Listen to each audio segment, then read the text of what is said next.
आज बात करते हैं एक ऐसे शख्स की जिसका जीवन सादगी से समाज सुधार तक चला, या फिर यूँ कह चल रहा है।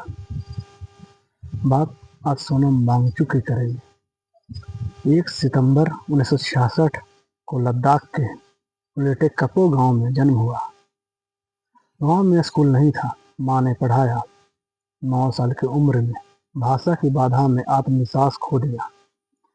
1977 में अकेले दिल्ली जाकर उन्होंने विशेष केंद्रीय विद्यालय के प्रिंसिपल से अपनी बात रखी और दाखिला लिया। 1987 में उन्होंने NIT श्रीनगर से मैकेनिकल इंजीनियरिंग की डिग्री हासिल की। बाद में फ्रांस से अर्थ आर्किटेक्चर में उच्च शिक्षा हासिल की। 1988 में सिकमॉल की स्थापना की, जो प्रारंभिक शिक्षा के चुनौती की एक वजह बनी। एक ऐसी कैंपस बनाया जो सौर ऊर्जा से चलता था। पर्यावरण संरक्षण के लिए भी इन्होंने प्रयास किया। आइस स्तूप बनाया जो लद्दाख की जलवायु समस्या का समाधान कर सके। सर्दियों में बहने वाली पानी को शंक्वाकार आकार में कृत्रिम ग्लेशियर जो गर्मियों में पिघलकर सिंचाई के लिए पानी उपलब्ध कराते थे। दुनिया भर से सराहना मिली। देशभक्ति मूल संघर्ष से आंदोलन तक, शब्दों से नहीं अपनी धरती और लोगों के बलिदान से दी है।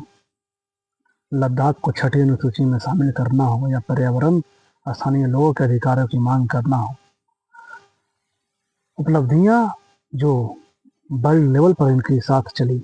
Raman Magsaysay 2018, Rolex award for enterprises 2016, Ashok fellowship for entrepreneurship 2002।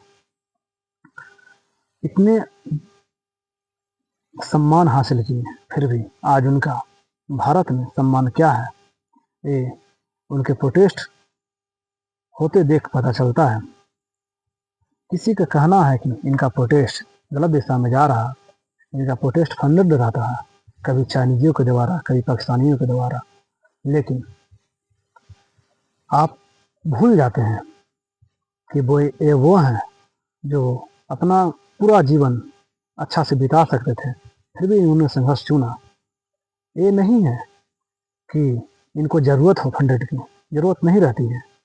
अगर अपना जीवन यापन करना हो तो ये वो मुकाम पर पहुँचे हैं जहाँ ये अपने यश से जीवन जी सकते हैं। लेकिन फिर भी इन्होंने चुना संघर्ष को, इसलिए क्योंकि इनको लगता है कि संघर्ष से कुछ बदल सकता है देश के लिए। देश थोड़ा भी बदले मेरा संघर्ष से तो बेहतर होगा।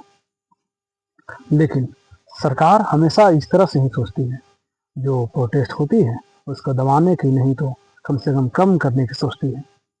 आज से कुछ साल पहले एक समाज सेवा जो गंगा बचाओ आंदोलन चलाते थे, GD अग्रवाल, अगर नाम नहीं सुने हैं तो सोचिए कि आप तक ये न्यूज़ क्यों नहीं पहुँची। ये वो थे जिन्होंने गंगा बचाने के लिए अपना जान तक दे दिया, लेकिन सरकार ने कुछ नहीं किया, सरकार ने ध्यान नहीं दिया। आज फिर भी आज वही बात सोनम वांगचुक के साथ हो रही है। सरकार ध्यान दिए, लेकिन किस लिए? ताकि अनशन तोड़ा सके, ताकि जो प्रोटेस्ट हो रहा है उसको बंद करा सकें। लेकिन ऐसा कब तक चलेगा? इससे नुकसान किसको है?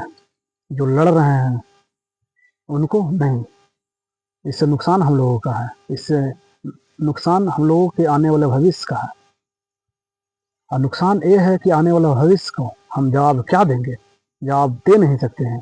पूछेगा कि उस समय क्या कर रहे थे आप जब इतना बड़ा प्रोटेस्ट हो रहा था, तो जवाब बनता है। जवाब नहीं दे सकते हैं तो कम से कम खामोश रहिए, लेकिन बस विपक्ष में मत बोलिए। विपक्ष में बोलिए, लेकिन तरीका से बोलिए। ये नहीं है कि आप ये बोल दें कि कोई भी प्रोटेस्ट रहता है जो फंडेड रहता है विदेशियों द्वारा, कभी चाइनीज द्वारा, कभी पाकिस्तानियों द्वारा। मैं इतना ही कहूँगा कि अपने आप को अपडेट रखिए, क्योंकि अपडेट रखने से आप नज़रिया बदल सकते हैं। जब नज़रिया बदलेगी तो आप बेहतर सोच सकते हैं। बेहतर सोचिएगा तो बेहतर कल देश हो जाएगा। शुक्रिया।